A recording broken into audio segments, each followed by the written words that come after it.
The first filmmaking tip I want to talk about is golden hour. Golden hour is the period of time right after the sun rises and right before it sets. This window of time doesn't have an exact duration and varies depending on the season and where you are geographically. But roughly, it's the first and last hour of sunlight during the day.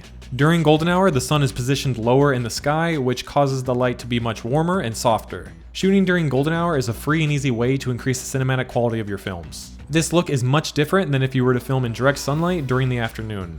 Filming during golden hour creates nice soft shadows that are a lot more flattering since the sun isn't directly overhead. You're also able to capture beautiful lens flares and everything just has a nice warm golden color to it. This has always been one of my favorite ways to increase the production quality of my films. It's beautiful, cinematic, and the best part is it's completely free.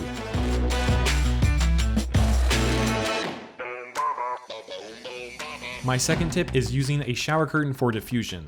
You simply take a frosted shower curtain and hang it in front of your light. This does a great job at breaking the light up as it passes through the curtain and creates nice soft lighting for your scene. Diffusion made specifically for film production can get pretty expensive, and that's why I love this trick so much. This shower curtain only cost me about $7 and I'm constantly using it for my lighting setups. Here's an example of a scene I lit using the shower curtain and you can see the soft diffused light that it creates. Then, if I take the shower curtain down, the lighting changes drastically. The light is too direct and creates very harsh shadows, and this just completely changes the look of the scene. You'd be surprised how something as simple as a shower curtain can be used for filmmaking and how effective it can be with diffusing light. I've used the shower curtain trick for years now and I see myself to constantly be using it in the future.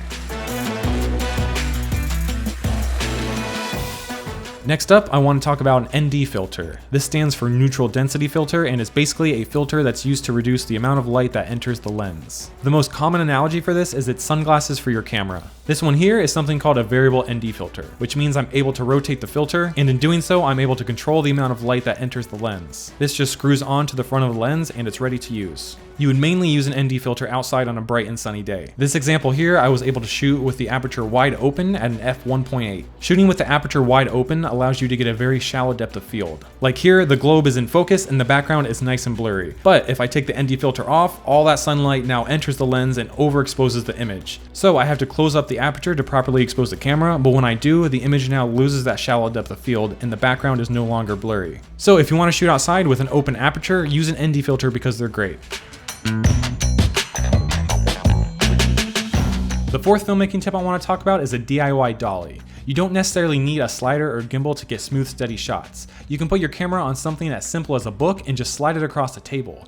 You can also use stuff like towels, rugs, or cardboard, anything that you can easily slide across a surface. Using cardboard works great because you're able to put a tripod on top of it. Then you can push or pull the cardboard across the floor, and just like that, you have your own homemade dolly that allows you to capture nice, smooth tracking shots without the expensive gear.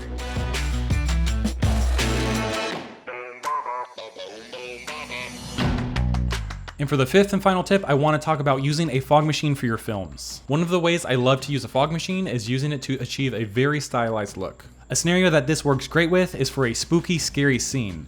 For this shot here, I was able to use a fog machine and create a creepy, foggy night shot. Notice how you can see the shaft of light from the flashlight traveling through the fog. Using a fog machine allows for beams of light to easily be picked up on camera.